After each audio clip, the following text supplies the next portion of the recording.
वाणी, धूल अपने अपमान सहने की शक्ति रखती है, बदले में फूलों का उपहार देती है।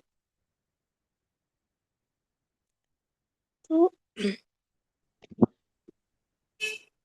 धूल ने कितने अपमान सहे, कितने कितनों के पाँव के नीचे आई, तो उसकी शक्ति बढ़ी है। कितना कहा कि अपमान सहने की शक्ति रखती है धूल, क्योंकि कोई कुछ भी डाल देता है, कितनों के पाँव के नीचे आती है, कितना कचरा डालते हैं, तो ये सब अपमान ही है, सबको सहन करती है और बदले में फूलों का उपहार देती है। तो बदले में वो अपमान नहीं देती, फूलों का उपहार देती है।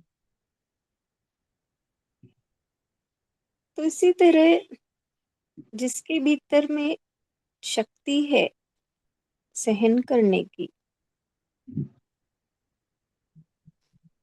वो ही सामने वाले की मनोदशा को जानता है कि ये कितना कमजोर है, तो वो बदले में उसे फूल ही देता है प्रसन्नता के।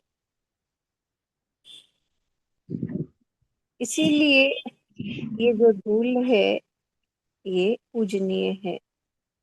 को जो इसकी कीमत जानते हैं वो इसको माथे से लगाते हैं।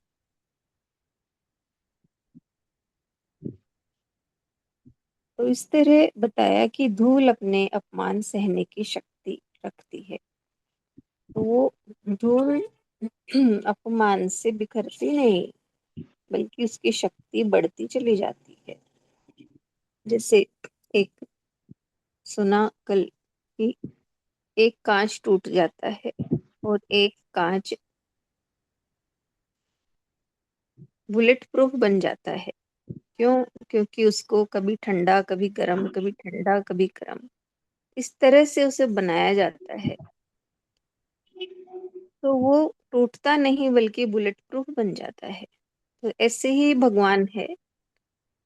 इंसान, जिस इंसान को बनाना होता है उसे कभी अपमान कभी सम्मान, कभी अपमान कभी सम्मान दे देकर उसे बुलेट प्रूफ के जैसे बना देते हैं।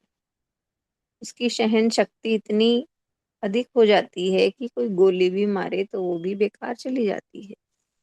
तो इस तरह का हृदय संत बना देते हैं भक्तों का। तो वो धूल में भी वैसी ही शक्ति आ गई कि वो अपमान को सह लेती, असर नहीं होता और बदले में फूल देती है। दूसरी है, change is never easy but always possible. बदलना आसान नहीं है लेकिन पॉसिबल है। तो इंसान में की दृढ़ शक्ति, दृढ़ निश्चय कर ले, संकल्प ले कि मुझे ऐसा बनना ही है,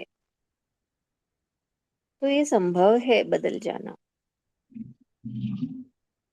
मुश्किल है क्योंकि एक बार में, एक बार के प्रयास से नहीं बदलाव आता, उसके लिए निरंतर प्रयास करना पड़ता है,